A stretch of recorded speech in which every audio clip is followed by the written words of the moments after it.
Once upon a time, two friends joined forces to bring you the best in horror entertainment. Brian from the north, Tim from the south, each bringing their own unique perspective to the horror community.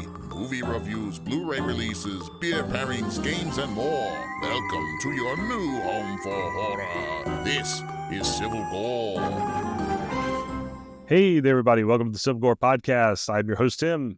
And this is Brian, and we are at episode 317, heading to our next milestone of 350, which hopefully will take shorter to get there than last year's milestones, which took a whole season when it should have been like a couple of months. But we actually have a cool episode. We got a great interview, and it's a little different this time. The movie we're going to be talking about is Are You There? But we had such a good conversation within the interview itself that we don't really need to talk too much more about the movie because we already kind of touched on it a couple episodes ago. So, I mean, we may just go in and, did a brief, few minute thing on it, but we definitely don't need to do a full on discussion of this movie, especially because there's enough twists to discover on your own kind of thing. So, yeah, we didn't want to give spoilers. And I'm like, how much can we really talk about this movie outside of what we already talked about in the interview and what we can't spoil? Yeah. So we're going to instead kind of let the interview speak to the movie for itself. But we'll still go over some stuff. And we still got our fan topic food question. We still got some other fun stuff in here as well. That interview is with KIM NOONAN, the director, and he was just a super nice guy to talk to. Yeah. We had a great conversation, had a little bit of technical difficulties here and there, but I think we got those ironed out at the end. And I'm hoping you guys really enjoyed this interview because it was a lot of fun. So I guess we'll take it right into our first shot. All right, well, let's talk about the giant elephant in the room, Brian. We have a new logo. And we do. So let me tell you the history about this. We maybe have touched on it before, but the original logo, the one way back with the two skulls with the Civil War hats on, that came about from our name, obviously, when Brian was in the north and I was in the south, and we kind of did a play on the Civil War stuff. This was way before the Confederate flag controversy. It was way before all that. There was none of that even existed at the time. And and I was careful. I didn't put the Confederate flag on the hat. It was just a gray hat. But we had the crossed guns and everything. And it was just made to look like, I'm a big Civil War buff. I love history. So that was kind of the design around the original logo. And it was something I basically slapped together from clip art. But, at the time we thought this podcast would maybe be listened to by 10 people. Yeah. If that. And last a year. Yeah, it lasts a year. So we didn't put a lot of thought into the logo. So when the Confederate flag controversy came about, the logo bothered me because I didn't want any connotations around that. The crossed guns bothered me because then you got all these school shootings and stuff. And I'm like, now we got guns in our logo, which I'm not a gun guy. And so there was multiple reasons why that logo didn't sit right with me. A lot of people would think, how many times when I would introduce my podcast to someone, like even family members would be like, "Oh, you're doing a Civil War podcast?" I'm like, "No." Yeah, exactly. Horror movies. It's and then I'd explain it. And I'm like, "But you shouldn't have to explain every time."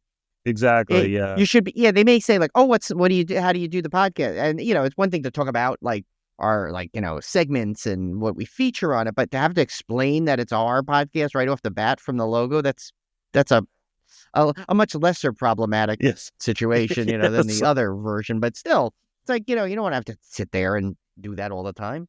No. And to be fair, people liked we had compliments on the logo. It wasn't people hated it or anything, but it never sat right with me. And I don't like, if it doesn't sit right with me and I'm hosting and Brian, and we're both hosting the podcast, obviously, it's not good. So then we decided to change it. And then here again, I got caught on the wrong, just bad timing. But so when we did the second logo, I was looking for the two skulls over the microphone thing. I wanted to, a little different. So I used an AI generator. Now this was before the AI controversy. I know. Tim's timing is just slightly off. Terrible. So the AI, this was when AI image creation was just coming out, and I thought it was cool, and you could do all this stuff. Oh, this is neat. And I didn't, this was before people started talking about, how it's hurting artists, and there was all this controversy and people were getting canceled over it. This was way before all that. So I used that to create this new logo. Well, then this comes along, and now there's all this AI controversy, and you're putting artists out of work, and I'm like, oh my God, now this doesn't sit right with me. Like, I can't, in good conscience. And also, it wasn't even that good. There was like some like little glitches that just bothered us. So it wasn't even that I was super happy with it to begin with. Yeah. So when we were about to start season 9, Brian and I started talking, and I just mentioned, I was like, I really would like to change the logo, have an artist draw it, so it's no AI, and change don't have any of the guns and Confederacy, none of that stuff, like no controversy. And I had this idea that came about of this skull with a film spool coming out of its mouth. I thought that was kind of a cool idea, and I batted around trying to figure out how to do it. I think even before season 9, I had tossed around the idea of hiring an artist to do it, but I wasn't really super serious about it. For season 9, I was deadly serious about it. I wanted to get it changed, and so we started shopping around. And thank you to all the artists that reached back out to us, because we got way more than we thought. Yeah, we're gonna get. We blasted this out on social media, on Instagram, and we were surprised at how many artists got in touch with us to do this, and it was almost overwhelming. But I do appreciate everyone reaching back out, and some of them even submitted samples and things, which I thought was amazing. But ultimately, we ended up getting a recommendation from our buddies Kim and Ket over at Kim and Ket Stay Alive Maybe, and a good friend of ours who's also a good friend of theirs, Mackenzie, who is a wonderful artist. So we reached out to him just to see, if he would be interested, and he submitted some samples. The original one was, again, it was just basically a take on the old logo of 2 skulls over a microphone. And I realized that there was something about that 2 skulls over the microphone thing that just didn't, I wasn't super happy with it. It wasn't Mackenzie's art because his skulls were amazing. They were really cool. Yeah, they were great, actually. But it was like the layout, something just didn't bother me about it. So I went back to that idea of the film spool. And so this is kind of where I did kind of use AI to cheat a little bit. I went to an AI generator to try to visualize what I was talking about, which was a skull with a film spool. That's where kind of the AI I'm okay with. If you're just trying to get an example to then give to an artist, because sometimes it's hard to verbalize. It's hard to verbalize, and I can't write it. I can't draw it. I can't. Yeah. It's hard to verbalize what I'm talking about. So I came up with, so I did this AI, this is a sample of what I'm looking for. Something kind of like this, not something to copy, which he did not at all. This is to give you an idea of where to launch from. And so then he came back with this amazing logo. And the thing I love about it the most, and I told him this when I saw his first skulls, were they very much reminded me, they don't look like your typical skulls that people draw.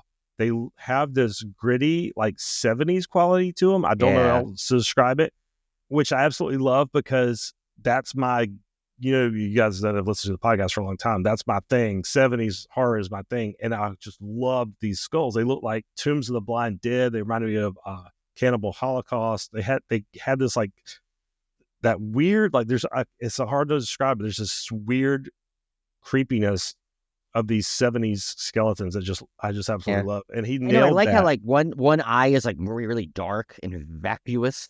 Yes, and it's so cool. Yeah, it totally reminded me of a skull you'd see in one of those 70s movies. They discover it and you'd be like, oh, that's something so cool about that. I don't know what it is. Yeah. Like a rotting corpse or something. Yeah, it's perfect. So now we just have to pray this isn't bad luck for Mackenzie. Something comes up about skulls, period, and he'll be skulls linked to us forever. Controversial. Yeah. I know. Yeah. No, but yeah, he did an amazing job. So you got, and if anyone likes the work he did for us, and you want to get his contact info, we'll reach out to him for you and have him contact you, because he literally is one of the nicest people you ever meet. He's just so especially in when you chat with him in the groups, he's just a fan of the same kind of fun stuff we love, and it's just really cool. I mean, he worked with us on budget too, because we don't make any money off this podcast.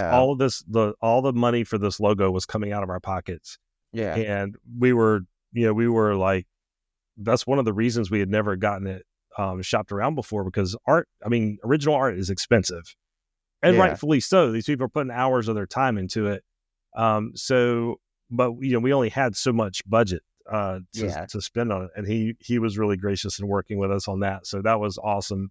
I was super happy with it. I can't wait to get like a hoodie or a shirt with those on it. Yes. And speaking of that, that was what I was going to announce. I am working on it. I already have the store kind of set up. I just need to tweak some of the individual things before we put it live into the store. Because what happens is, with the way Threadless works is they'll kind of just put the logo on it like a normal size, but each item sometimes needs a little bit of like tweaking, like enlarging the logo and it's like not centering it so much, because they do a good job of kind of fixing it. Like I remember I was worried about that with the mugs, and when I chatted with them originally, they were like, "Yeah, no, don't worry, we're not going to put something on so awkwardly that it doesn't like look right." Yeah. So, and the best thing is, since we haven't really done much with the store for so long, because we never even like put the other the mid logo in there. Yeah. We should almost do that as like a special like thing sometimes, maybe like a special anniversary thing. We'll throw it out there for like a week, and then you can get stuff if you want or not. But they added like way more new products on there. Like you can get now a Civil War bomber jacket or a Civil War windbreaker. And they also have like hats now from this site, which I've been dying for. I've always wanted like a ball cap with the logo on it. Oh, that's so cool. So that's in there now. I know we had some requests. Our friend Steve Cohn decided to ask for a thong for some reason. I don't know why. But that's not on there, unfortunately. But he can get leggings, I told him. That's the best we can do. Oh, there you go. So Civil War. But I've been able to figure out the template on that, though. Like, do the template on the... I was having issues, so I gotta get the fixer in on it. I gotta get Julie to figure out the template.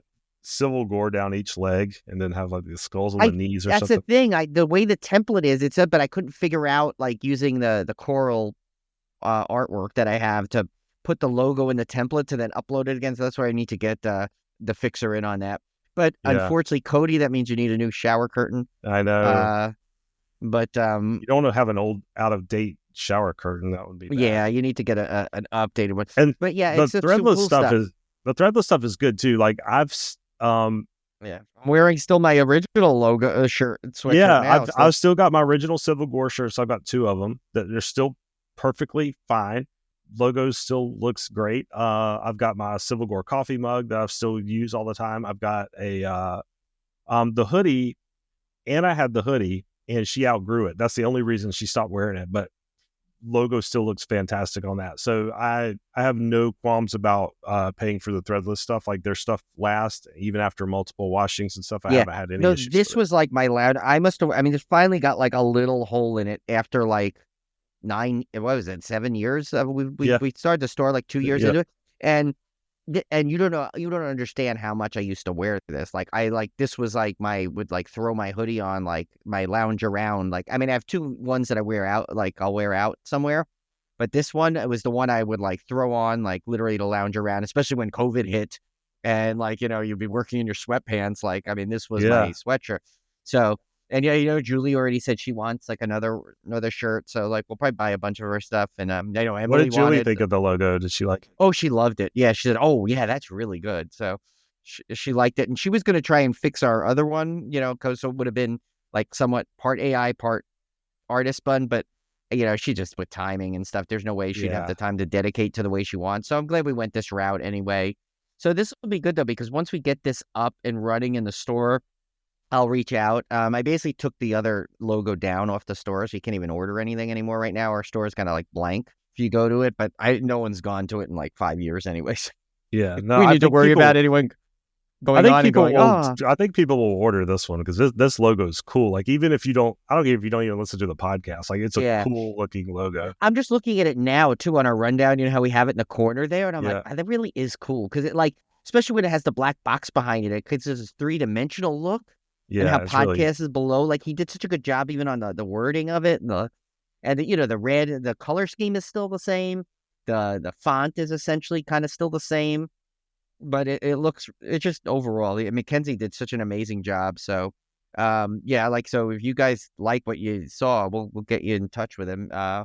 If you want something, now I'm like saying, he's probably like, I don't know. Now he'll get like 500 orders. He'll be like, guys, what are you doing to me? But he's an amazing artist. So Yeah, we'll let you know when the store opens because I'm going to be definitely spending some money on Oh yeah, no, I already Civil War plan. I'm merch. like, I'm gonna buy Yeah, like a few $100s worth of stuff. I want a new mug. I want a new everything. I want that bomber jacket walking around. the bomber jacket will be so awesome. Yeah, especially well, and also remember the one thing I will suggest, Tim, is you remember I bought it with the old logo, that sunscreen shirt, which is really cool. Yeah, you said that was really good. Yeah, because remember I think I wore it to when we went to one of the horror nights, and it's super comfortable, and it it protects you from the sun out there too. Because I'm someone that like whenever I go out, I burn too easily, and I hate wearing sunscreen. So like, and it's waterproof, so I'll like always wear that, and I rarely go like topless at the beach just for that reason more than anything, because I hate slathering sunscreen on.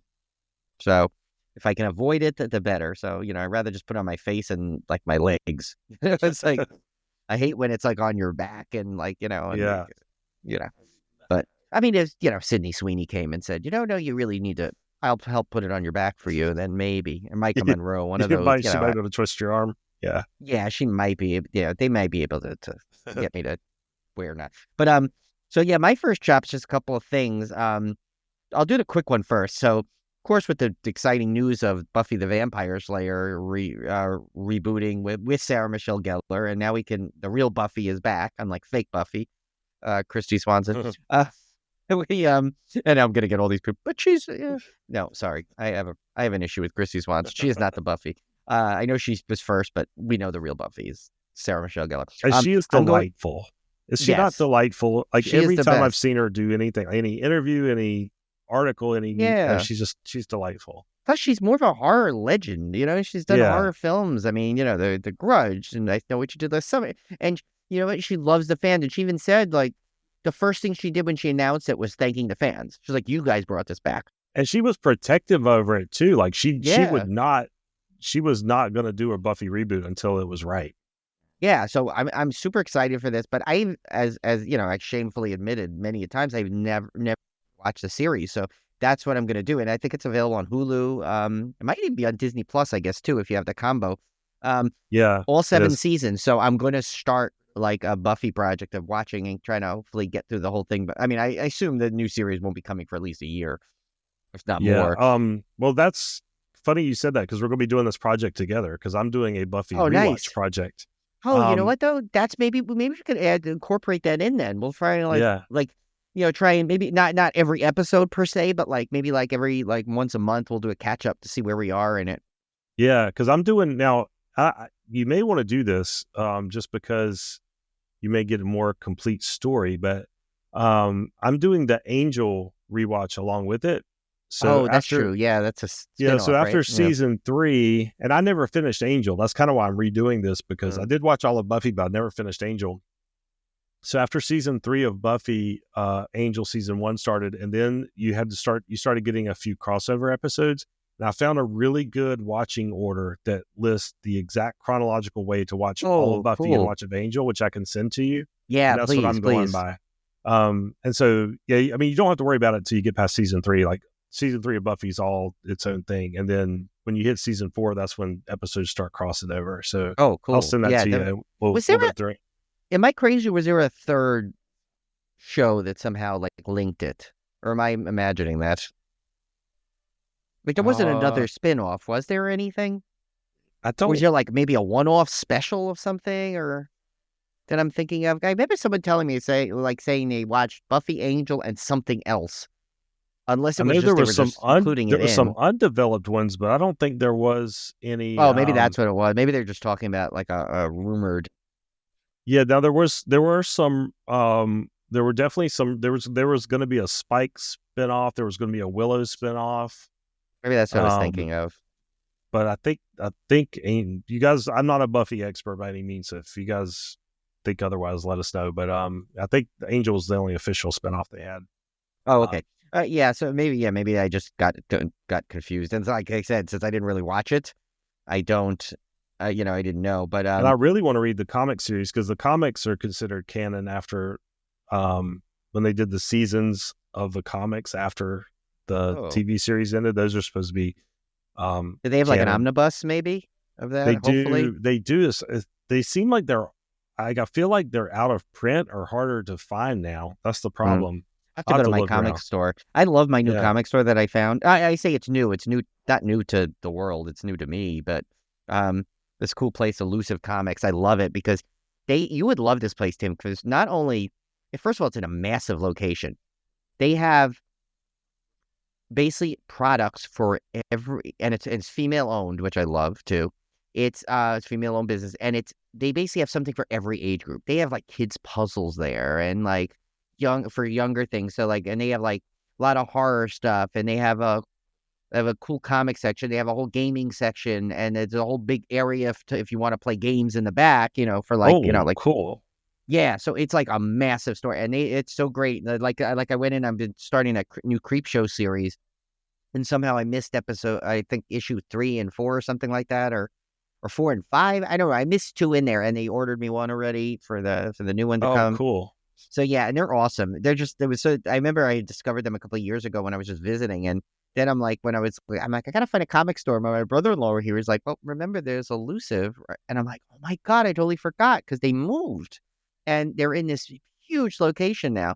So it's like I went there, and even Julie was having fun, like walking around, like, looking at stuff. I think she bought something for for some kind of thing for her lesson or something. So yeah, and they have so many like great stuff, and you can sign up for like a newsletter. I know a lot of comic stores do that, but it's great because they pretty much send you a few things a week, like what's coming in or anything cool. And there was something I saw that I have to get already. It's like some new Godzilla series where Godzilla like takes on like superheroes, and then also Godzilla takes on like country like cities of the US.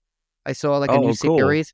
Yeah, it was like Godzilla. I saw the next one. I think that either it's just coming out or it came out. It's called like Godzilla versus Los Angeles, which Oh, seems yeah, you have cool. to get that. Yeah. Yeah, and then there was a Godzilla versus Spider-Man or something. And I think I heard a Godzilla versus Hulk is coming out. I'm like, I said, these sound cool things. So it's like, I'm like totally kind of getting back into like the comic books. And one of the reasons is his store because it's so cool. So Yeah, I have a local one called Fanboy Comics that I've gone to for years, and did I they're go with you awesome. there? Was that the one I You went did, to? yeah, that's the one you went Yeah. to. Oh, I love that one. Yeah, I mean it's small, but it's like packed. They have tons of back issues. They have all the new stuff, and the thing I like about them is they do I think it's twice a year they do a brown bag, what they call the brown bag Right. comic book Yeah. sale.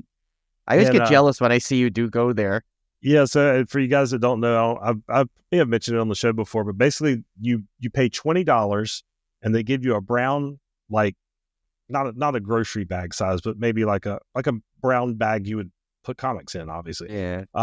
And they put out all of their dollar boxes. Like, I mean, they might have like $50 boxes of just random issues in no kind of order. You just have to dig through them. And that $20 bag, as many comics as you can stuff in there is what you get for your $20. So if you can awesome. If you can fit 20 comics in there, you bought 20 comics for $20. If you could fit 60 comics in there, and people they keep track of the record. I think the record was like something ridiculous, like 70 some comics or something. How did they do that? Would they like fold it? I don't know. You're not the only thing you're not allowed to do is you're not allowed to take it out of the sleeve. Like if not all of them are bags. Yeah. But if it's in a bag, you can't take it out of the bag to save space. Like you have to do it in whatever condition you find it. You have to put it in the bag that way. But I'm telling you, I mean, I've gotten easily 40 easily. So you're at least doubling your money. Now, can you go in and then go buy another bag and do the same thing? Yeah. Oh, so you can buy as many bags as you can buy want. as many bags as you want. The bag itself is what you're paying for. You're paying $20 for an empty bag. And then it's very well organized. Like, so they can't have people going into the store like stuffing brand new comics in there. So it's not like supermarket sweep. No, it's not like that. Running, knocking people over. Basically what they do is you have to stay outside the store because they put it outside on the sidewalk. You have to stay outside the store. You can't bring the bag into the store. And then when you're done, if you want to go in the store, they'll give you a slip with your name on it. That's so cool. And they'll keep track. They'll hold it for you, and then you can go in there and shop and stuff. But it's so much fun. We try to do it every year. And you can there's always like treasures in there. You can find I've gotten probably a bunch of my Conan comics that I'm collecting I've gotten from that brown bag sale. You know what? I gotta get you. I should send you money and say, here, could you just get me a brown bag full of comics? Yeah, I trust you. You know the kind I like. Yeah, exactly. I mean, there's tons of horror stuff. It's so great. So yeah, nice. Shout out to Fanboy. Yeah, I like that. we should have like some though. That should be some guests we should branch out to. Like, I'd love to get the owner of this comic store on. Especially female-owned business. It's always good Oh yeah, that would be to cool. encourage that kind of stuff. And so it'd be cool if like to find out like how she got into all just the history of it all. It's kind of cool. Yeah, how do horror comics sell compared to stuff? Like I'd love to find out. And they have like games like I was so mad because right in the front they have the biggest you thing, Tim. It's like a shelf. And it's like all the employees in the store, like I guess they picked their favorite board games and put them out there. And they had the Final Girl like season 2 box that I wanted to get. It was on sale for $175, which is usually I've seen it when it's on sale. It's that price, but most places it's like around $205, $215. I want to just buy it already. And I went to go in and buy it, and that day, and I'm like, hey, you know what? Yeah, it was right around the holidays. I'm like, I spent so much. I'll just see if they're there in a couple of weeks. And it was already gone. But it's cool because it'll say like, oh, like Bob recommends this, and Joe recommends it. Like it's kind of cool because that's the people you want to hear from. Because most of the people, if you're working at a comic book game store, you have to have a love for it at some level.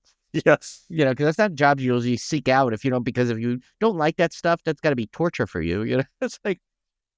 So it's funny that makes me laugh because my brother ran into the guy that owns Fanboy one night downtown, and he was like, "Hey, are you the guy that owns Fanboy Comics?" And he was like, "He basically was like, yes, but I don't want that to define my life." You should say, "No, I'm only asking because my brother loves you." I think everybody knows him from that's the guy that owns the comic book store. I don't know him for him. I just know him because he's the comic book guy. Well, you should say, but like it's not defining you; it's just enhancing you. It's like, yes, exactly. But anyway, so that was supposed to be our fast one, but as Tim and I say fast, you might as well expect times 12. Yeah. But the next one, I'll try and be as brief as I can. But this is something cool. Of course, I finally got around to watching our good buddy David Weiner's latest opus, which is the In Search of Darkness, 1990 to 94. And this one is like, it's funny. So this one is a little different.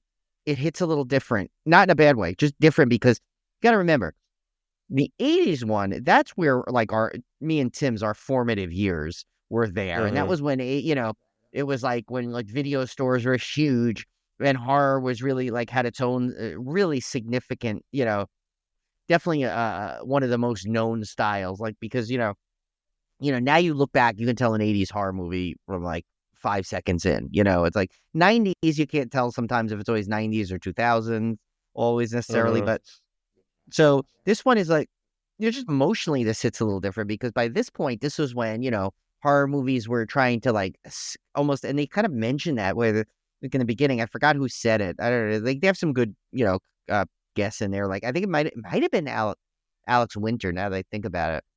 But I think he said something along the lines of like, 2000s, like the 1990s, the early years, you were kind of the first batch. You're like, it's not like on day one of 1990, like all of a sudden things shifted. There was a gradual blend, but like, like you could start to tell because people are getting away from the weird fashion and they were starting to get more like the 90s had that more like kind of like, what do you use? He didn't use the word realistic, but like that kind of like more self-aware, I guess, horror. Like, you kind of knew, like, and it wasn't until, Scream was 96, but like just early, you start to see that trend of where like horror was getting a little different. And they go into like this documentary goes into a lot more, like they expand, like they include like natural born killers in this. And I never really considered that a horror movie, but the reason why they included, I think, is because of how horror at that point was trying to do commentary, on the social situations, which was a big thing that like kind of developed in the 90s versus the 80s, where 80s, it was just everything was the 80s. It's like, and then, but the 90s, now, like, that's when people, like, it started changing. And there was a U part, Tim, of course, was a huge thing on Silence of the Lambs. And there's also, and I tell you, it's like, I say sometimes I feel like David reads the minds of horror fans because one of the, and he's one himself, so I'm sure it helps. There was a whole segment on thriller versus horror, like, and why people were using, like, and how they were almost like using that moniker for to almost like kind of get it so people didn't classify something as horror and immediately dismiss it. It was really interesting. So, Yeah, because I mean, remember 90s was tons of thriller yeah, everywhere. yeah, Yeah. and that's why Tim and I really, we kind of loosened those rules on, like, because we're like, it's ridiculous. We're not counting this as a horror film for the horror challenge because IMDb says it's not. Like, who says it? It's like, and it's funny. The funniest thing is Julie was back and forth trying to do stuff with the house we're moving into. So she was there, but my sister-in-law happened to come over, and she ended up coming back while I was watching it. And remember, this thing is close to 6 hours long. So I started this thing around 12 o'clock and I even had to break for dinner, I think, in there. But my sister-in-law decided to walk back there to see what I was watching. And then my father-in-law came back and was watching it. And of course, he picked the worst time because it was all like, he hates gore and stuff. And it was like the most gory section he saw. But it was funny. My sister-in-law ended up getting so hooked on watching this thing. She's like, I'm kind of learning some cool stuff. And it was funny. She kept cracking up because, like, there was a segment like going on, and I would like kind of add my 2 cents. I'd be like, oh, so by the way, this was originally something like this. And then 2 seconds later, I kid you not, whoever was talking about it would say the exact same thing. She goes, oh my God, already. She goes, how many times is this going to happen? But she actually ended up really enjoying it because she was learning so much. I'm like, yeah, I said, this guy, there's no one that does documentaries quite like David, and especially with horror stuff. It's like, I told her, I said, you love the one, like, because she's into sci-fi. And I'm like, you've got to watch the sci-fi one that I have. I'll lend you the Blu-ray and you got to check this out. And so, it was like, even though it was like almost my whole day, it like didn't feel like it because it's so good. Again, he's still got None like, of them feel as long as they are. Like no, I've watched all the In Search of Darkness 80s ones, and they don't, like, the 3 hours or 4 hours, whatever it is, just flies by. yeah. And this one I think was like, I mean, it basically runs about 6 hours, but that's including credits and all those extra like fan videos that people send in at the end. But like probably I would say like actual movie is probably like 5 hours and maybe 5 hours and 40 minutes, which is ridiculous for a documentary, but yet it's so good. There was actually movies there that I never heard of. And so that's, I think, the main difference with the 80s one, because 80s, I think you almost know every horror movie from the 80s just from the video store type. But like here, you didn't get that quite thing. So there were some movies on there, like that one I told you about, like Shram. I never heard of that. I mean, I don't know. Maybe horror fans were like, what do you mean you never heard of Shram? I never heard of Shram. It was a German horror film. I never heard of it. And remember when we were on with David, I was talking about how, like, in the 90s, I took like a break from horror, kind of. Like, that's true. Like, as I Yeah. was transitioning into college and stuff, like there was a time there where I didn't watch a lot of horror. Too, and I was getting into there. I was, at like in the mid 90s, I was kind of getting it. I was at film school and I was learning. I was doing a lot of more art films. So like, I mean, there were movies in there that were definitely considered horror that I saw, and I was like, oh my God, I saw this at this theater. I saw this at this theater. When it was coming on there. But once again, it's like, he just does something about It's just I mean, you think about it. He uses the same simple format where, they zoom in on a movie and they pick a couple of things, and he has little subsections in there of like specific themes. And just overall, there's just this one, I think, like at some level is like, so like, I hate to say the best because I mean, they're all amazing, but like, there's just a difference to this one that kind of like hits. And I think, and think about it. He did like, I mean, it took him about like, well, I guess I was like going to say, well, like he did like all the 80s in one episode, but he really didn't. It's really like 18 hours of 80s. Yeah. So, and he's doing this one where it's going to be basically probably a total of like maybe like 12 hours for the whole 90s. But yeah, I mean, I can't recommend this one more. I mean, and just anything that he does, like any of his documentaries, there's so much, like, because you know what it is? It oozes the fandom and love of the, of his, and it's like, because he's like us, down deep. I mean, we've had him on how many times if you've listened to the show, and you could just get that from him. He's a fan just like you, and he's giving you like truly these labors of love and right from his heart into these to these incredible documentaries where it brings back it brings back emotions, it brings back like memories, it gives you information that you might not have had. It's just fantastic. So, and they're going to have, glad. I know he's opening up soon. I can't remember the exact date, but he's opening up orders again for, where you could even get the 80s ones again. if you missed them. So be on the lookout for, because I saw him mention it somewhere about them opening back up orders again. So definitely keep an eye out for that.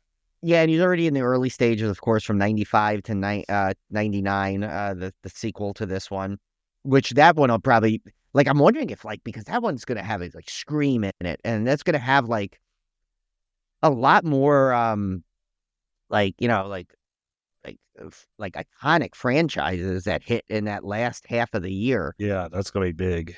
So it'll be pretty cool. Yeah, but like, again, check this out. If you don't have it, yeah, he does tend to open it up back and forth. I'm the one that the second this thing announces, I'm plopping down my money for the big set. I got a shirt, you know, I get the little like in card, the posters. I'm like the whole thing. I got to get it like right away, and I got my digital copy. I get all this kind of stuff because, of course, I'm gonna support our friend David, but also just because I want everything with it, and I want to like have it the second I can, you know, because they're just so fun. They're just the coolest documentaries around there you can find. Oh, I have a segment though that returns today, Tim, Yeah, if you didn't we're notice. returning with our famous TUBI TRAP. Yes, I gotta make a sound effect for TUBI TRAP, I think. Oh, you do, yes. Yeah, I'll have to figure that out. But we don't have a sound effect yet, but I'll try to get one. So yeah, I picked a movie for Brian. We're gonna just alternate back and forth, and we're not doing this like we used to do it, where we would both talk about our movie the same episode, and it just got too long. So we're just gonna kind of alternate. So every now and again, we'll toss one of these out. Yeah, and I owe you one this week actually to send, so you have it ready for next week. I'll have to send you one. Yeah, and like I said, I wasn't setting out to find the worst movie. We've already been down that road. I just wanted to send Brian a movie that I was interested in hearing about. And so I picked another one of those Mickey Mouse public domain horror movies that have come out called Mouse of Horrors. Yeah, and it's funny, the one of there's a Winnie the Pooh in it, and he looks exactly like the one in the Poohniverse ones, but I don't think it's the same part of it. Although there's an actress that shares the thing, but I didn't see this one on the list of the Poohniverse ones. Oh. Yeah, I couldn't, and I was trying to find it, like, to see if it was connected. I don't think it is, but it is a Steamboat Willie, which I know there's the Screamboat one, which that's the David Howard Thornton one, I believe, is coming out. So I didn't even know about this one. Yeah, I didn't either. And this one's, I think, Tim, you will actually love this one. I'll just give a brief housekeeping here. It's directed by Brendan Patrizzo, or Patrizzo. I don't know how to say it. The characters, it's funny though. It's like they didn't use all the right character names, even though they refer to it, I think, at Steamboat Willie at one point, or it's definitely modeled after it. They might not use it by name. Yeah. Maybe because of the Screamboat one. I love this. Like, now they like the license renewal people are like, after they got claim of it, they might be fighting with each other over who can use what. I don't know. But so they call him the killer in this one, and then the Winnie the Pooh one they just call the bear. But anyway, so it's Louis Santer as the killer, Stephen Saley as the bear, Chris Lines as Dr. Rupert, Natasha Tosini as Chloe, and she's the one that I believe is in the other Poohniverse ones. I think she's in Blood and Honey. I think she's just a UK actress that gets a lot of work for this stuff. Ali Moreno, it's Kim. Erin Sanderson as Meg. Rose Edwards as Lucy. Harry, I don't even know how to say this. Jubilio as Charlie. Jubilia. Nicola Farrell as Brandy. Jake Watkins as Jake. And Danielle Scott as Taylor. She might be one of the other ones too, Danielle Scott. For some reason, that name sounds familiar. But the thing is, a seaside town. Chaos erupts as Dr. Rupert's monstrous creation stalks the night, harvesting body parts for a sinister purpose. No one is safe. There's also a little bit about they're calling it. It's funny. They said they're hunted by a mutated rat named Steamboat Willie, but I think they dropped that from what I remember, because I don't remember them calling him Steamboat Willie in this. I think they called him the mouse or the rat. They had another name they called him. But what I loved is, one, that it takes place in an amusement park kind of thing. Two, it's kind of got this like Frankenstein thing going, which is pretty kind of unique, because it's basically that doctor is like the reason they're killing is they're trying to get these parts to create things. And it's funny. I don't want to give too much away because I want you to enjoy it yourself, but the gore in this is what I did not expect, how good the gore was, and I saw people bashing this thing saying, oh, this is stupid. But I think this is you got to go into this with the right frame of mind. Like, I went into it as like, all right, here we go. Another one of these like public domain, like Disney type of things. But this one actually might be my favorite that I've seen out of all of them, just because the gore in it, and it's so just so weird. And like, I love the Frankenstein angle of it. And it's just like, it's to me, it was exactly what I expected, but like better. Like that was the thing. Like there was way more. I don't know what better some gore. People are just like, the minute they hear it's like a public domain character, they're instantly like, this movie's terrible. Like, and they don't even like. You have to give these movies a chance. Like, just don't. Yes, it is. Yes, it was made because of a public domain character, and yes, it is. It's a knockoff of that. That doesn't mean it can't be a good movie. I mean, the Blood and Honey movies were fun. They were. I love those. Yeah. Kills. They were. If you're a horror fan, like, why would you just dismiss that out of hand without giving it a chance? Like, I'm totally on board for giving these a chance. Yeah. Oh no, and you'll love this one. That's why I'm trying to be a little vague on it. I know that kind of sucks for everyone listening, but basically, there's some great kills in this thing. There's a lot of like, there's a decent little story at the bottom of it. So I definitely think, and the makeup effects I think are pretty good. Even though I thought, like I said, they kind of use the exact same poo it looked like from the Blood and Honey one. I mean, maybe there's just they were filmed at the same studio. And they're like, can I just borrow this? Borrow the mask real quick. Do you mind? But even had the same outfit, like it had the plaid shirt and the really. Yeah, that's why I think it might be like. That's why I don't know if it's just like maybe it's like a hidden Pooniverse one or it's like a rejected Pooniverse. I don't know, but I definitely will recommend this to you, Tim. I think you will highly enjoy this. This one. This is one to pop on when you just want to watch a fun bloody horror film. I'm telling you. The trap did not get you. This trap backfired. It was actually good. And you figure with a mouse, right? Mouse, like that should have been an instant mouse trap, but it was not. Right. It was a good one. I'm definitely putting it on the list. But then again, even our TUBI traps, like a lot of them were enjoyable to some level. Yeah. I mean, because if they were terrible, you had the joy of talking about how bad it was. Like, there was always some upside to all of it. Yes. And the funniest thing is, like, TUBI is like probably more known than ever now because it had the Super Bowl and even had like 2 monologues in a row that Jimmy Fallon made like comments about it. Then I saw that one joke was the funniest thing. That's like, how bad it to be Patrick Mahomes. Not only do you lose the Super Bowl, but you lost the Super Bowl on TUBI. It's like people make jokes about them all the time when they are probably one of the streaming service I am most grateful for that it exists. Oh yeah, I use it constantly. I mean, yes.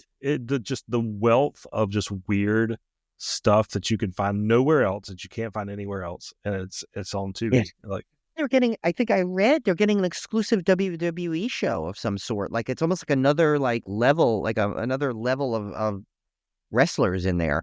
I forgot just hope what they it never was. get to the point they get so big they just start charging people. Stay free. Honestly, I don't think if they were able to, okay, look at it. They were able to afford a Super Bowl commercial and then are able to get the rights to air the Super Bowl, which is extremely protected to the point where you can't even say it on certain levels. You have to call it the big game. Yeah. So the fact that they were able to do that, they're doing something right. Like, why would they change it? I mean, there's a ton of advertising they already get. Everybody uses them. I mean, could I possibly see them down the road adding a tier that like maybe you pay and it's no commercials?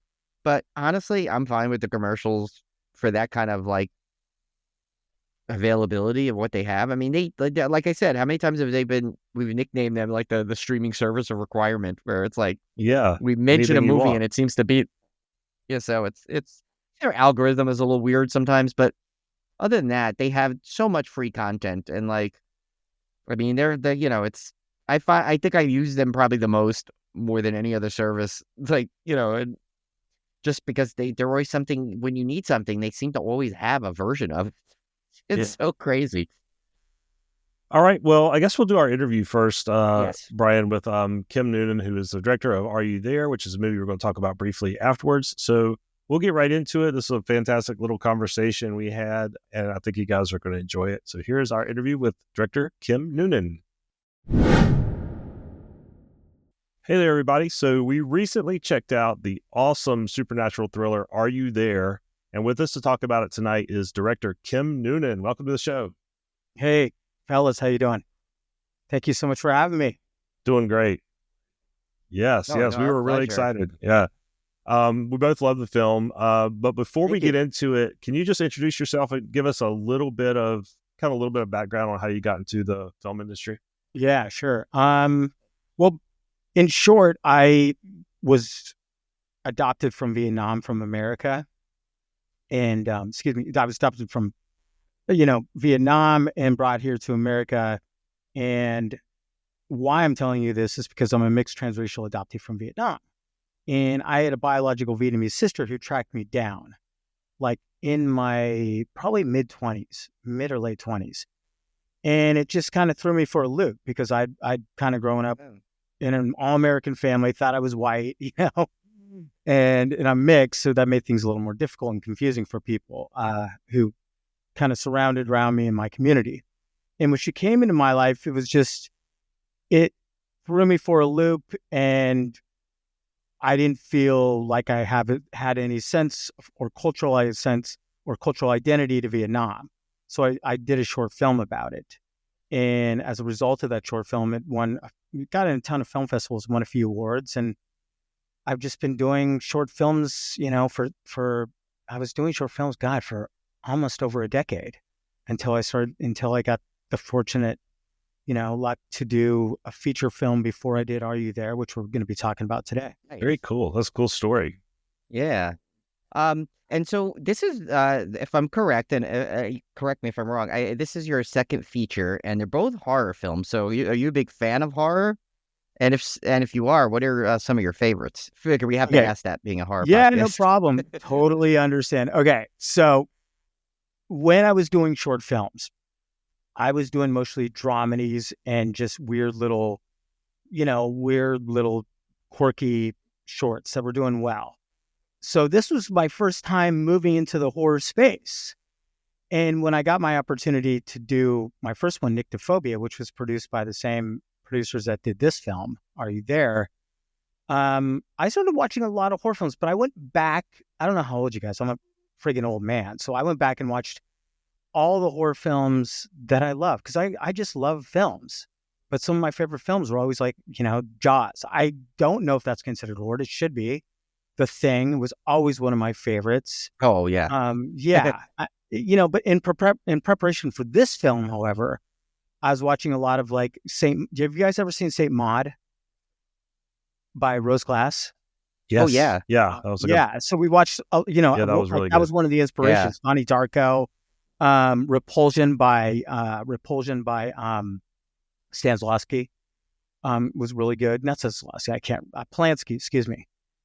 Was a real influence. And, I've always loved just more than just horror. I feel like this is a psychological thriller. This is a thriller, and there's action involved. And that's what it feels like to me more than anything, regardless of what genre, every genre should be approached with a sense of truthfulness. But when I did discover about watching all these horror films and doing so much research, it's the best friggin' drama ever. It is the best because you can do anything within it. You could constantly try and explore and do so many things. And it had such a cool premise because Brian and I both love kind of maybe a bit of a subgenre now of horror movies that are involve supernatural games like Bloody Mary, or you hear about these games that kids play when they're younger where there's the spooky element to it. I remember there's a recent movie called The Elevator Game, which kind of plays off that. And this movie kind of, and it's not exactly that, it kind of reminded me of that in the way this ritual candle is used. It was really kind of a neat premise. So how did you get involved in this project in particular, in this story in particular? Yeah, so Are You There is about, paranormal psychologist Rosa Gonzalez, and she lights a ritual candle to connect to her dead Cuban grandmother. And while she speaks and asks the question, "Are you there?" the more it turns into a game of, demonic game of 20 questions. And as the candle goes down, so does her, her chances of survival. And it was written by Brian and Vicky Tedeschi, who were involved in my first feature film, the Nyctophobia, which was a found footage film. So they liked the job that I did, and they brought me on for this one. And it was a big difference going from 60,000 to the film we did now, which was, I don't want to say it's below, about 500,000 for sure. But it's my first time working with, art departments and set decorator and costume, really, and the hair, hair and makeup, because all the short films I'd done were like super low budget, and you don't want to do that as a short film. You want to keep things as minimal as possible. So, it was really good practice. So, of course, one of the standouts, I think, is Laura's, I hope I pronounced her name right, Solette. She plays the lead character, Rosa, and she was so phenomenal in this. And I think it takes, like this movie takes someone that could have that kind of, basically that kind of skill, what she brought to it, that little bit of vulnerability, the little bit of strength that she shows in it. And of course, she has that really interesting backstory that gets revealed throughout the film, which I'm going to try and avoid any spoilers. But can you tell a little bit about how it was working with her and how she approached the role? Yeah. Well, first of all, Laura's an incredibly talented and has one of the best work ethics I've ever seen of any actor. I've worked with some good ones. And she was only 24 when she did the film. And she immigrated from Cuba to Miami at the age of 10 with knowing no English. Okay, so that's only 14 years living in the States. And her English is impeccable in the film. It's incredible. But beyond, her incredible story of coming to Miami, deciding 14 years after to become an actress, she is an incredible person. And when we got together and started working on this, we were working from Zoom. We just wanted her character by the way, she's on camera by herself for probably 60% or 70% of the movie. You guys saw it. I mean, that is Tom Castaway Hanks, Tom Castaway shit right there, like just being with a volleyball the whole time. To hold your suspense, to grapple within her thoughts and be present all by herself and not working off someone. I mean, that took so much concentration. That is her gift. It's her gift as her gift of focus. And we were constantly trying to make the character not a victim, despite all the obstacles she's going through in this film. We wanted her to demonstrate, a lot of fortitude, and not play the victim of the sexual trauma that she's kind of, that it's unresolved in this story, and you'll have to see it. And there's what I think we did a really good job of is kind of slowly peeling away the things that kind of cause and have, cause trauma in our life. And we kind of peel it away and we see what really happened. And that's what she's going for. That's the question she's trying to get at, is the truth. Yeah, no, and actually, that was one of the things I loved about her character is, this is a bit of a spoiler, but when, it's a horror movie, so, where people are going to see it as that. So, something's going to go wrong, basically. So when she realizes that she's not necessarily speaking to who she thinks she is, with the candle, she decides to go at them, and like start talking to it and read. It was just such a unique take. Like usually, you see in these movies, the lead character in that would like panic and ask for friends for help, and they'd find some person to come in and help them, and they'd fight it together. And I love that like you kept her, by herself, isolated. She had no help, and she made the call once to her, her roommate, but like that, you don't even know, if that didn't seem like it got anywhere or helped her. So she, I love that, like the technique she used, like when she starts like asking it what kind of music she like, starts dancing to it. Like it's such a unique twist, like that I did not see that kind of response from a character like that. And we've seen so many movies that have that kind of, like Tim and I said before, with that subgenre of like a horror game or a horror experiment gone wrong. And yet I can't remember many where I saw the lead character have to take this approach on it. I thought she did such a great job on doing that. Yeah, she's again, like I said, she knows how to hold an audience. She just has that gift. I don't know how else to say it. Like the first couple of days when we were shooting, the casting crew was really taking notice and I remember the first AD coming to me and be like, "What's up with this girl? She just like she's just hitting her mark every time." I go, "Yeah, I It was just like I felt like I had friggin', well, I was going to say Patrick Mahomes you could dial up any play, but not after yesterday. But Yeah. no, I felt like, like I could really open up the playbook with her and play and experiment.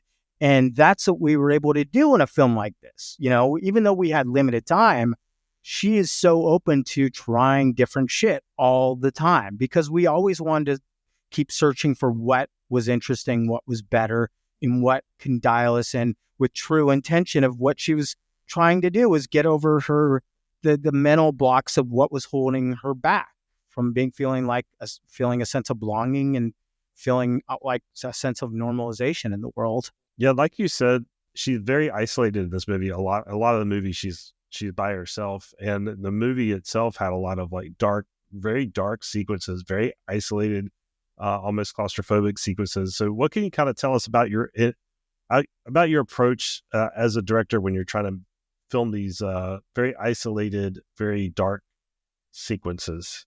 Well, I just, I watched a lot of films that had a sense of isolation, like The Shining, for example, like you watch Nicholson's character.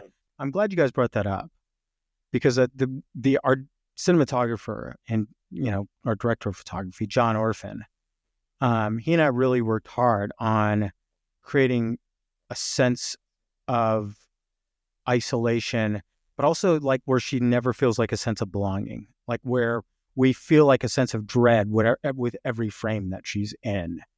And you can kind of tell by the color scheme that we use that it's just like initially it's kind of bright and a little bit more bluish and grayish, and then the more we go into the film, it's more orange and red. So it was great exploring all those kind of, visually, just the visual like style of the film to kind of emulate what the character was going through. Yeah. So, and it's funny too, because I know I mentioned this before. I forgot about this, and this was in my question too. So she did have one other outlet that she tried, which was her YouTube channel or YouTube-esque channel. I don't know about the if you had the rights to use YouTube, but No. whatever it was, and like, even even there it was kind of like failing her. She like, I think she commented, she said that she's lost followers, and then they're like kind of messing with her online, where and she's like, no, guys, I need help. And, they were all just like, oh, like kind of a thing. So, and that's become a big, obviously in today's world, social media type of things are always kind of like have to almost be included in plot points, because if it's not there now, people notice it not being there almost. Because how many times do you see someone, well, why didn't they just pick up their cell phone? Or why didn't they just email somebody? Kind of thing. So I like that you were able to weave it in there. Is that something you always wanted there when you saw the script, or did you think it was a helpful tool for the story? You know what? Brian and Vicky wrote that part. And I was a little doubtful, to tell you the truth. Because I was like, well, why is this part like this? Okay. And they did it because they felt like, well, she's trying to reach out. It's her way of trying to reach and tell people about her cultural identity because she is Cuban. She talks immediately when we open the film about her dead grandmother and about the Cuban ritual. And Cuban rituals that she does on the tree, for example, at the very beginning of the film. And then later when she asks the candle yes or no. And then extending that to YouTube. But then, as we know, like when you're trying to find a following or a beginning, you find initially that it's really difficult and most people aren't going to be receptive to you. And especially a woman, late at night trying to do seance rituals, for example. So that was a fun part. And it's one of the parts, surprisingly, in the movie that people are like, God, I love that part. It's a little disjointed, but it's so odd and weird. And I'm like, I know. And Laura just makes it work. She really does. And we have fun with it. And it comes after an odd time where you think like, well, she just did this, but like, what else? One of my favorite things that happens when you read about serial killers after they kill people is that I remember the serial killer, the Night Stalker in LA. I remember if you guys remember him. Richard Rodriguez. Okay. He had killed this girl, in her kitchen. and then just sat there and he made a ham sandwich and drank milk right afterwards. And I was thought that's kind of brilliant in a way. Like, it's so weird. So I love, like we forget that, like, just because you do something insane, your life goes on and you go back on your phone and you start living normally, gradually trying to get your feet back on the ground. Yeah, I wonder if that's what inspired in Terrifier 3, where he like does I don't know if you saw that yet, but there's No, a I have part he not. does, Art the Clown stuff, and then he goes and oh, well, it's not a spoiler or anything, but after he does one of his Art the Clown things, he takes a plate and like washes it in their sink and like puts it away, and it's so weird. I mean, But like I'm like, oh my god, that totally makes sense now. I wonder if Damien Leone got that from like the inspiration from that story, because he's like one of these guys, and we've met him before, and he's you could just tell he's like one of these things. He knows all these 80s things that happened, so. So, Kim, this next question is one that we ask a lot of directors because I always find it interesting to get their answer. And the question is, what do you hope audiences take away from this movie? That's a good question. I genuinely hope that they, first of all, that they feel unsettled after this film.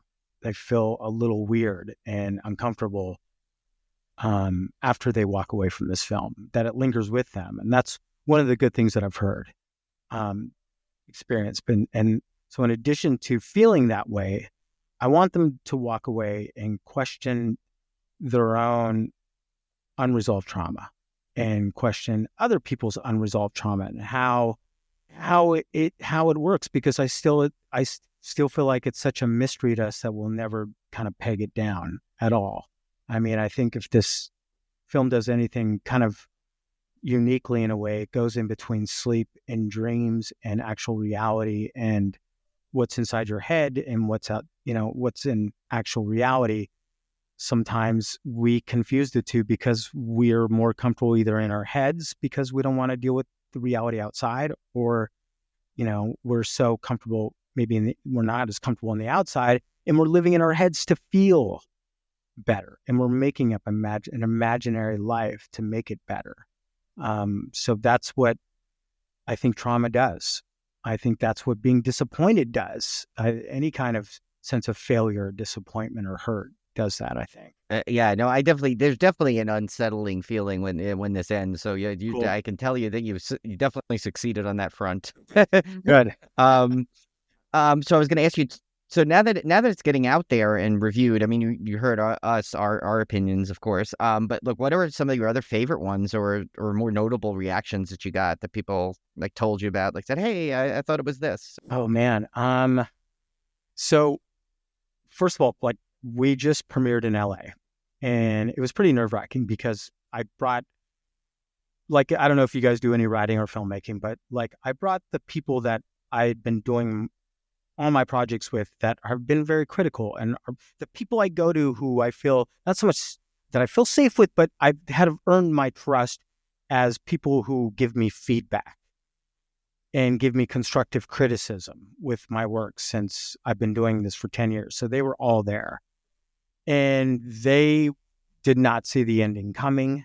They thought everything that all the crumbs that we were dropping earlier kind of were added up well. And some of, I think one of the best comments, that I heard was that just how chilling they felt and how they kind of walked out of the theater feeling a little wobbly, with their own existence and, in their own questions of what, mental health is. So the reactions have been great. The reviews have been a little mixed, but like, I kind of figured that there's some polarizing shit that happens in this film, but I'll never forget when we were putting together when we watched an assembly cut, the first assembly cut, and with the assistant editors and the editor, and we walked out, and one of the assistant editors, Spencer, says to us, because we were just all exhausted because we're like, oh my God, this film's a lot. This is crazy. And we all kind of just felt this heaviness. And he goes, you would much rather have your audience feel something than walk away feeling nothing. And I'll never forget that. And I wanted that intention to be driven kind of throughout the film, but more importantly at the ending, where it kind of ends, I don't want to say vaguely at all. It kind of ends with a sense of dread moving forward, where you don't know, where it's not so much a happy ending, but you feel a sense of dread for her, and sense of dread for, like, quite frankly, for what's happening with our mental health system right now. And if you're having mental issues at the moment, that you don't feel the support you're getting, and you don't feel a sense of belonging because of how you feel. And it's always difficult to go out there and reach people. So just the reception has been terrific because it's opened up conversation. That's what I love. Can I tell you guys something, man?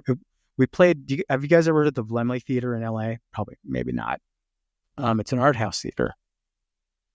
And there were these 5 people that arrived, and they just showed up because they saw the trailer and they digged the trailer. And I asked them, I'm like, hey, so what brought you guys to the theater today? And they're like, oh yeah, we really like the trailer, so, we wanted to see it. I'm like, okay, cool. I'm the director. And they were kind of excited, and the films played, and when the film was done, they all walked up to me and had all these questions about the film and how much they liked it, and they didn't know if it was they said it was hard to draw the distinction between reality and what the perception of what was going on and with her reality. And that's kind of what Vicky and Brian had kind of hoped for, with that intention of kind of engaging conversation when you walk out of a film and you start kind of picking away at things. And many people afterwards have said, I kind of need to watch this a second time to get, to kind of figure out what was happening. So that's always cool too, when they say they need a second watch. But to have people pay money to watch your film and then be excited about it, that was unbelievable. That was terrific. That's awesome. Yeah. I was going to say one quick thing too. So I was going to say, when you mentioned, you saw some mixed reviews and everything, based in the horror community, like, generally is very, it comes together all the time. But there's also a lot of, there's very polarizing films that, you'll go on the message boards or on one of the social media things, and you'll see like pages of people arguing this and that. But the one thing I notice is, just because, I went and watched movies sometimes because of a negative review, because I'm like, because the way they said it, and I'm like, I don't know, I feel like I'm like, this person sounds like they're, maybe they didn't get it, or maybe they didn't get, I want to see this, because I basically take both, positive reviews and negative reviews and put them together. So to me, like, even if I see a quote unquote negative review, I'm like, that's not going to stop me from watching this movie. If I see it, I may kind of look at afterwards and say, oh, I could see what they meant by that per se. But I still definitely, like, the fact that it's being discussed at all in within the horror community and with reviews is already a win. There was one, but like, it never felt too negative. It was more just like, it was always like, what the fuck did I just watch? And them putting the puzzle together. And, but they always, one of the things that I'm, because like, one of the things that I'm really proud of is that they talked about the filmmaking and the acting in it. And they didn't disregard that they could tell we had low resources, but what they saw was pretty well, put together for an indie film, and tight and solid. The story for a filmmaker is always going to be a work in practice, from the script to the principal photography to the edit. That is where, God, man, it's hard to tell a story. And this is where, moving forward, I'm excited about, because I felt like I did tell an interesting idea and conceived of a different character that will help people engage. Now, I'm excited to do something else that will help that practice as a result of this film. And, the reviews, have been, I just wanted to say, as filmmakers, no one teaches you more from your films than your audience. And it's not just critics. Some of the best discussions that I had after the film were just from people that came to the film and talked to me about it. And that's, you realize, like, oh, it's made for it's made for these people. And I realized, like people who came to my film the other day, I told you about that were so excited about it, and I had no idea who they were, those are the people you want to watch the film. That's your audience, I kept saying. They came there because of the trailer. And I'm glad that it gave them a return, you know, and you know, that's the exciting thing.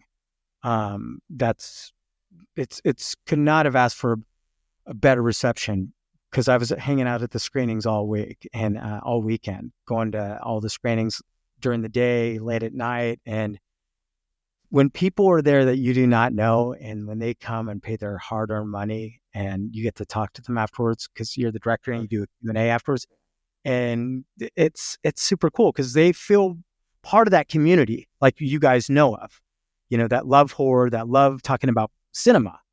You know, it's fun. That's awesome. Yeah. I imagine it's got to be a great feeling. Yeah. Yeah, it was fun.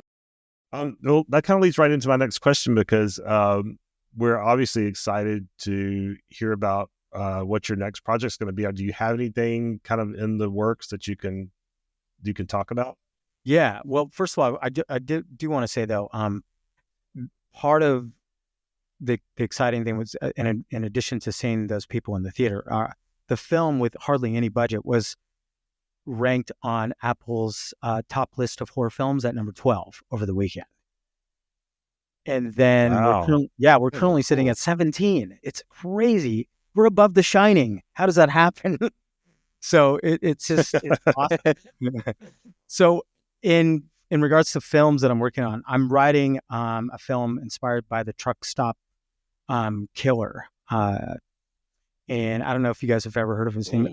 His name is Charlie Rhodes. He killed a lot of women, picking them up in his 18 semi trailer. Yeah. So I read this one article, this GQ article I was sent by our producers, and it was really interesting. But one of the things that I got out of it, I don't know if you guys have read, I was an English major and I loved Jack Kerouac. Do you guys ever read Jack Kerouac when you were on the road, when you guys were in college at all?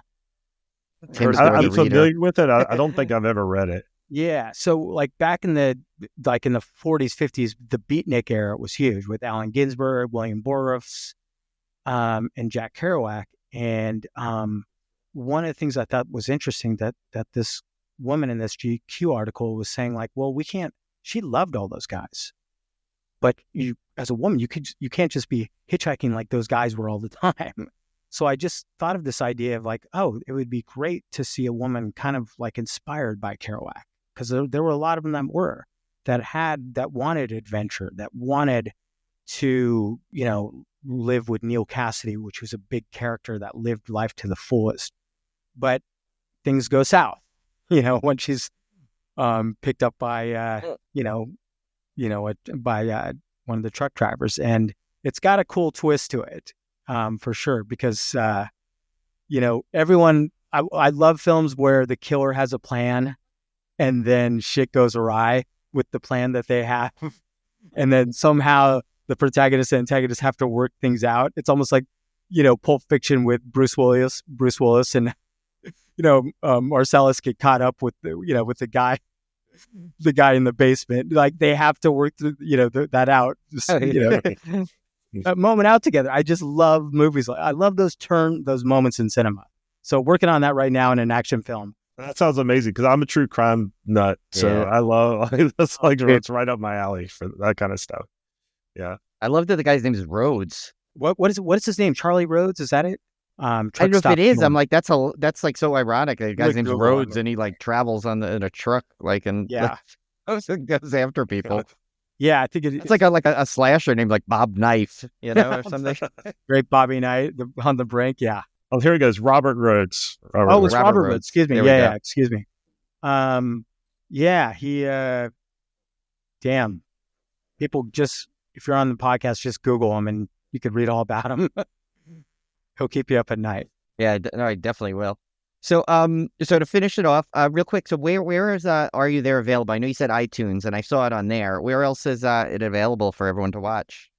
Preferably just go to Amazon. Everyone has Amazon Prime. Just get it for $6.99, and you could also purchase it for $12.99. Like that's a good, and especially given how people have saying, "Hey, I want to watch this again." I mean, you might want to just purchase it. What is that? It's like a burger nowadays at $12.99. So they could go buy it on Amazon Prime. It is available, however, on Apple Movies, so they could do that too. We have, if they're in LA, hopefully we'll get another week of screenings, but we're just finishing up our first week of screenings, and it's been fantastic. And so is the outreach for people who watch it digitally. Especially this movie is for young adults. I don't know how else to say it. For young adults, and especially females. Females have really loved this film because of Laura.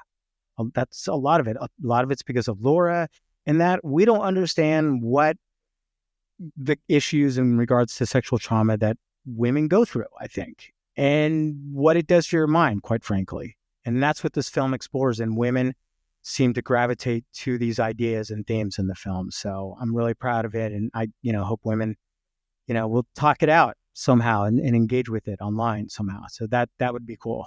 Yeah. So again, Kim, thanks so much for coming on. We're definitely going to tell our listeners. You've already heard Brian and I talk about the film. We really liked it. We really encourage you guys to go out there and support it, and rent it, buy it, whatever you need to do. It's a great movie. And Kim, anytime you want to come back on, especially if you get that truck stop killer movie going, definitely come back on and let us know. Yeah, you have an open invitation. Yeah. So again, I appreciate you coming on, and I wish you all the success. Thank you. I want to shout out you guys too, because you guys were engaging with Laura and our other actors on the film after you guys had seen it. I don't know how else to say it. Without you guys, without the horror influencers that are out there right now, these independent films that I do would not serve the chance that we are getting and get the opportunities to reach an audience. So thank you guys for doing what you're doing. I appreciate it. Oh, thank you. You're more than welcome, and our pleasure, because we get to watch some cool stuff. Cool. All right, Brian. So yeah, despite hopefully you didn't hear too many technical difficulties in that episode. We're still figuring out Riverside, and one of the things we learned a valuable lesson the last time we used Riverside, and it's the way it uploads and everything. You kind of have to make sure people don't drop off before it finishes the file upload. Anyway, we figured all that out last week when we had a couple of interviews back to back. And so I think things will be a lot smoother going forward when we have guests on Riverside. But it's a learning curve, new platform, but it works pretty well. But I mean, if let's say what happened to us that time happened on Zoom, we'd be out of luck. Still exactly, yeah. It adds a layer of robustness that we didn't have before. So even though there was a little bumps trying to learn the product, it's definitely more robust than Zoom was in terms of losing recordings or potentially losing recordings. So yeah, so that was we as you heard in the interview, we talked about Are You There? So we'll go through the housekeeping here about the movie. Came out last year, of course, as you just heard. It was directed by Kim Noonan, starring did we see Laura Soleil, Brian? Soleil? No, I think it's Soleil. Laura Soleil is Rosa, Eva Meyerson is Natalie, Madison Geiger is Maria, Bing Clovis as Dr. Kirby, and Chase Bridges as Travis.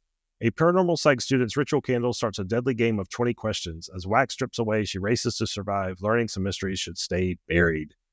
This was sent to us as a screener. Had no clue when I watched it what it was about. Had not really read anything on it, had not watched trailers or anything. So we just kind of went in completely blind and really, really liked it. As we pointed out in the interview, this definitely had this feel of those supernatural games like Bloody Mary or what was that one with the pencil? Did you ever play that one? Something with Charlie. Yeah, or something. I know that one. And then there's also the what was it? Stiff as a board or whatever that feather, one. Stiff as a board. Light, all this weird the elevator game. They made a movie about that. So it kind of gave me that vibe with this ritual candle. As Brian pointed out, it has a kind of adult. What's that movie? Don't talk to me. Talk to me. Talk to me. Yeah. Kind of that kind of vibe to it, and it was really riveting and. There's some twists and turns there that I did not expect at all that I was really excited about. So we ended up really, really enjoying it. I think you guys are going to like it when you get a chance to see it. Yeah, I mean, the cast was phenomenal, as we mentioned, too, especially Laura Soleil, because she like I think Tim, you had said it. Like she's like basically she does a lot of the heavy lifting at one point in the film where she goes and it's basically her and like she's like almost like talking to the candle and like it's like her and a candle. I mean, if your candle's your co-star, you gotta be on point. You don't want the candle to upstage you. But I know, but she did, and you heard like even Kim said it, and it's like how like she was just blowing people away on how good she was and how quick she was. And wasn't that like her first film they said or something?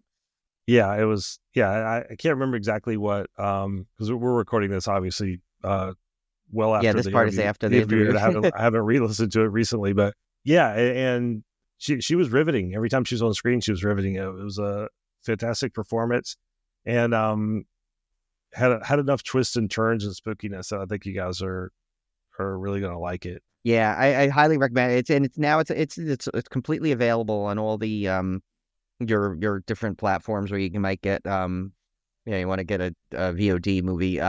Hoping a Blu-ray comes out because I will definitely buy that.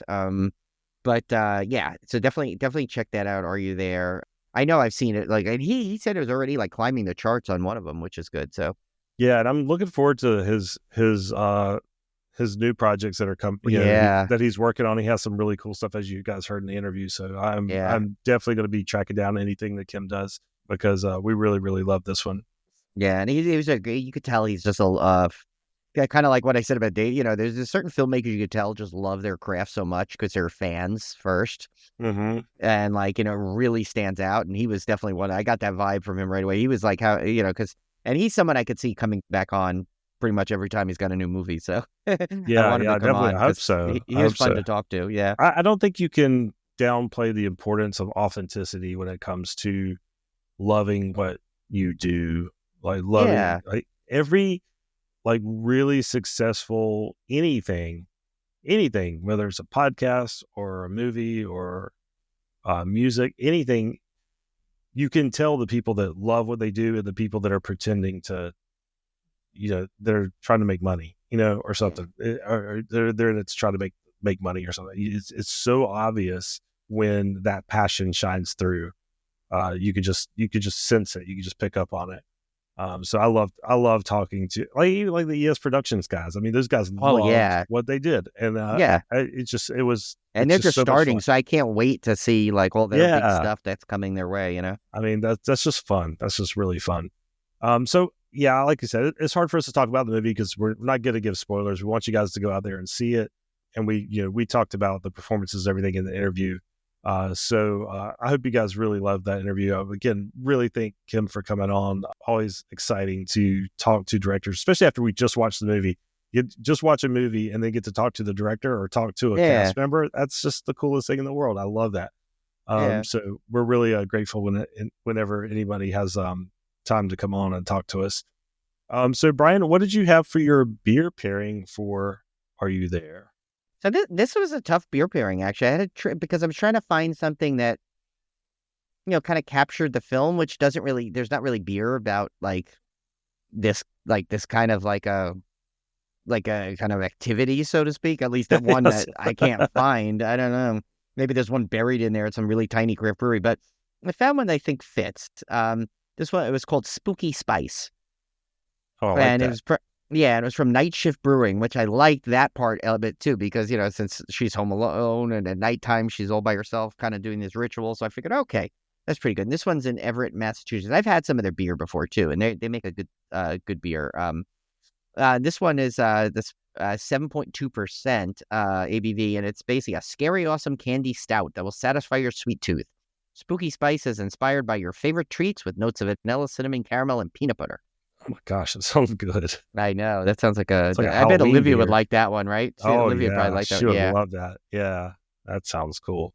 All right, so our fan topic food question, which this is a great one, and I had an immediate answer for this. Immediate. I think I know your answer because we had a similar one before we discussed this, but I made this a little bit more specific, I think. This time, so the question is, if you were aware of a ritual in which you could talk to a dead person, would you? And who would it be? So, what do you want? Who wants to go first? I think I can go first. Yeah, I kind of meant to kind of more specify, since she does it to her grandmother in there. I meant to specify more like family member, but it doesn't have to be. I think so. I'm kind of leaning towards, because I remember the last time I don't think I gave a family member for the similar one we did, but I'm gonna do a family member this time, and I think I would probably do. I think I would probably do one of my grandparents, and my grandfather on my mom's side, only because I find that so many things that like I'll do, like I'll always like mimic his voice and use a lot of his lines, and just some of the things that I know that like I take after him on, and I'd love to kind of tell him, because especially because my other grandparents, they nothing, obviously nothing wrong with them, they all, they're all passed away now, but I, with that grandfather in particularly, he ended up with dementia for the last year, and I remember, so like, but what I remember about it is, even during that last year, he never lost who he was, kind of, even though he was a little, he was a little confused and he did things, but like, and said things that didn't make sense sometimes. What I loved about it is like his essence was always still there. Like, he'd always still crack me up like he did, and kind of, so I think I'd pick him just because I'd love to tell him, I say, like, I know you don't remember this last year, you don't remember some of these memories, but I want to tell you about them. And I also kind of want to tell you like how many things that like you still live on in so many ways by the way, like I act, it's like kind of thing. And I think it'd be fun to, and I know that he was very sensitive too. And I know that would like just, not to obviously make any of my other grandparents feel bad if they're listening to this there, but, I just know like kind of the things I do, and craziest example. So there used to be this drink he'd have when we'd go visit him. It was this thing called Mocha Mix. And this was back when, you really they didn't have a million flavored creamers like you have now, like from pumpkin spice to, like gingerbread. They didn't have that back then. And this was this coffee creamer, and he put it in his cereal. He put it in everything. It was basically a half and half, but with a chocolate flavor, hence the Mocha Mix. And we used to have this whole thing, and like whenever we'd go there, he'd always go, Blanche, which my grandmother would go, where's the Mocha Mix? And like, and so my brother and I would always hysterically laugh, my cousin too, we'd always laugh at that. And so I kid you not, I was at it was a couple of weeks ago, I was at the grocery store, and I went to go get get something quickly. I was like running in, and I'd never seen it in years, and they had a new version of it sitting there. I was like, oh my God, I remember I took a picture of it. I sent it to my family. I'm like, oh my God, look what's here. Look what's here. And I know it was still for sale, but he used to buy it like, at this like grocery chain in the LA area called Ralph's, which, they don't have in like near me. So this was at a Safeway. And I was like, I was so impressed that I actually found it again, because I hadn't seen it in forever. I just knew it still circulated, like, because some people, I think I looked up online once at one time. It had different logo, a little different packaging and everything, but I remember it like brought back so many memories, like just like seeing this carton, and I'm like, I said, because that's the kind of impact he had on me, it's like he had so many things that like I just don't, I don't forget, and it's so instilled in me, and it's like, and he was a grandfather that I only, he lived in California and I lived in New York most of that, and then they eventually moved to Florida, so it's like I didn't see them nearly as much as my other grandparents. So for him still to have that kind of an impact, only getting to see him a couple times a year, it's, it stuck with me. So I figured he'd be one I'd want to talk to, I think, because I want to tell him all this, because, you don't get to tell the person, sometimes you don't realize it until years later, how much of an impact, So I think he'd be the one I would want to go through. Not to kind of mimic the movie in some way, she talks to her grandmother, or I talked to my grandfather. I'd be a lot more careful than she was in the movie, though, and make sure I was talking to him. Before what drink mix do you really like? I know. What's the mix? Is it Mocha Mix? And if the candle went to the yes, I'd be like, okay, good. I got him. Because I don't know anyone else that drank that. I feel like they made it just for him. But yeah, mine would be spot on with the movie. I'd have to talk to my grandmother, and I've talked about my grandma on the podcast before, so I may be rehashing. I knew you would pick that too. So, I love hearing when you talk about it, because Yeah, and this may be a rehash for those, because I've probably mentioned her before. But I called her Nana. But she was my mom's mom, and she was born with a heart defect and was not supposed to live past 16. Wow. And she went through her entire life having multiple open heart surgeries. she had a really rough life. I mean, she had, she dealt with alcoholic husbands, her myriad health problems, never had money. She was always dirt poor. But never saw her without a smile on her face. The most positive, upbeat person you could ever imagine. I mean, just for somebody that was literally had the weight of the world on her shoulders at all times. She was always laughing, always joking, always happy, loved animals, loved her dogs. And just like she lit up the room whenever she had a pacemaker. I mean, she was like,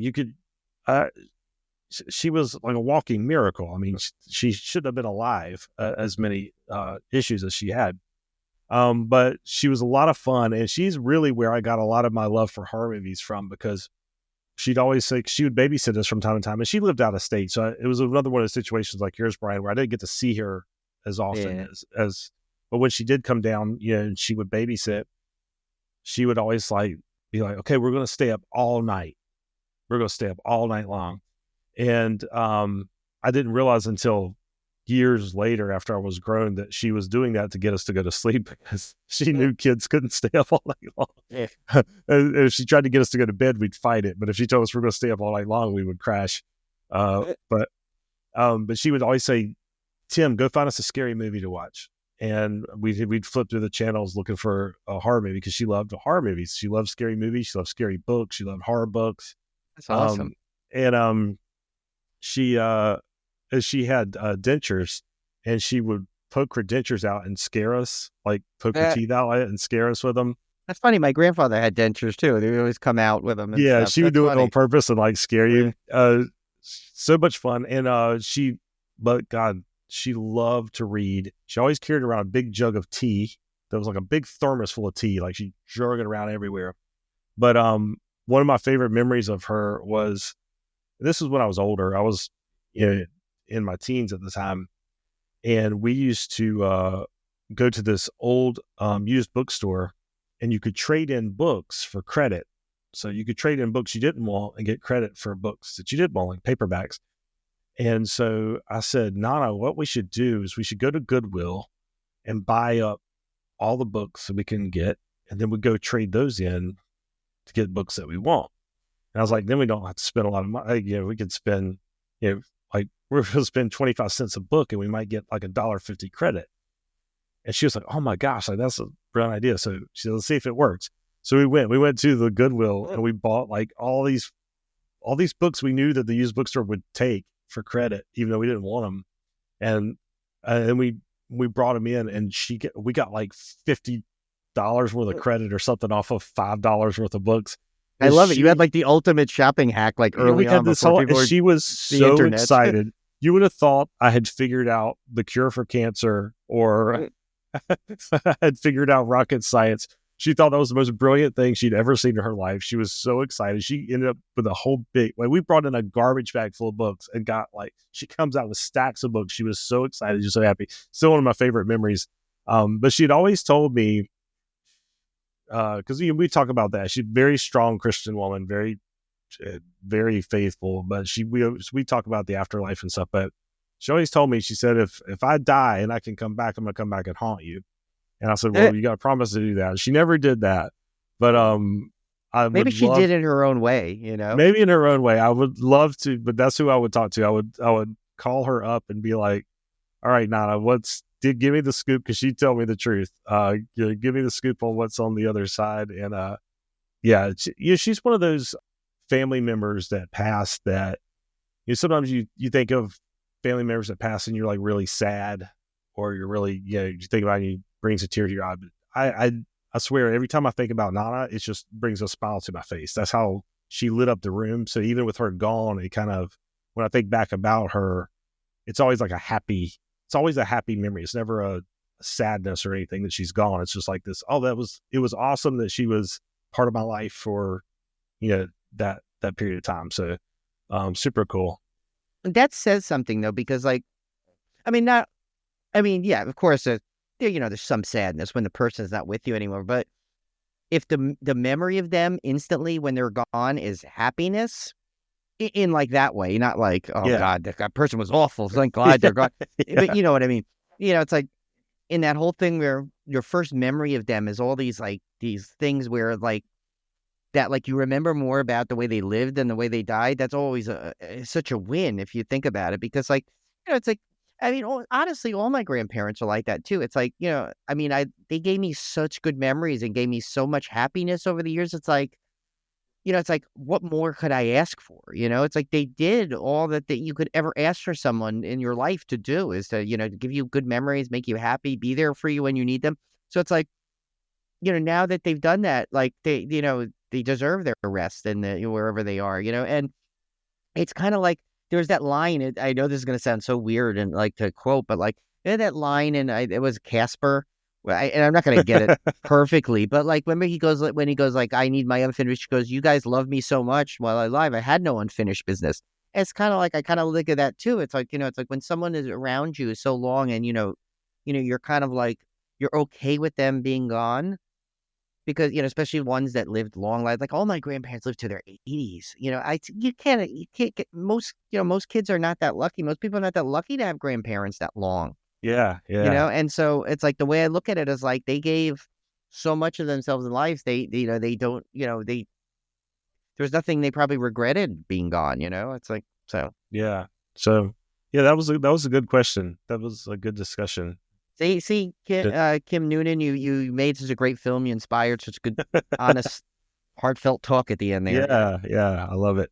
That's why I love the off-topic questions. Yeah. No, I think that's one of my favorite, like ending things, like that we've had. Yeah, the games were fun, the little trivias and all these things, but like this one, I think is good, because it's a good way to get like, just to give more of ourselves out to the listeners, and without having to make a whole like thing about it, like a whole, like a whole nother episode. Yeah, like off-topic episode. It comes up more organically, I think, and it ties it in rather than just like, okay, ask Tim and I a question. Not that those formats are fine. I know a lot of podcasts do that and they're fine, and I enjoy those episodes as much as I enjoy any other one. But just it's fun when when it ties back but, into the movie, though. I think it's kind of a brilliant piece of it. Yeah, kind of just gives it a whole feel of the whole episode. So. All right, guys. So we'll be back here next week. We've got more interviews lined up. Still even have episodes in the can. We don't know where they're going to still got episodes in the can. We still have our Nosferatu Roundtable in the can. At some point, we will release it. But I know it's like for everyone, they're like Cone, Emily, Ken. They're all like spent all much time with it. And it's like my ace up the sleeve, man. I can't show my hand like until there's a need. Then I'll.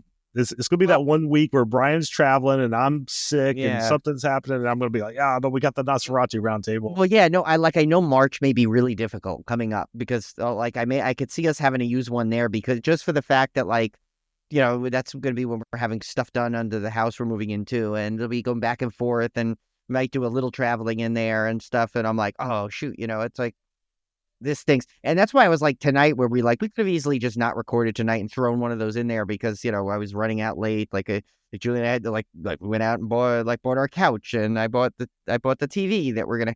So it's like stuff like that. So like, I'm like, but Tim, if I get back in time, we should be able to do an episode. It should be good. And like, we did, and we got it out, and now it's a full episode, and still have two back, and because we still have the Field of Scream ones is coming out. We have this one. We have another interview I'm doing Thursday that we'll have to put in soon. So, we've got we've got next week's episode already, and probably the week after we'll have pretty much. So and then we still have Nosferatu. So we are on fire. We're doing good this season. We're doing good. Got to keep it up. We got to keep it up. We're 2 months in and we're still going strong. I love it. We're going strong. We're doing it. All right. So we'll see you guys back here next week. Take care. See ya.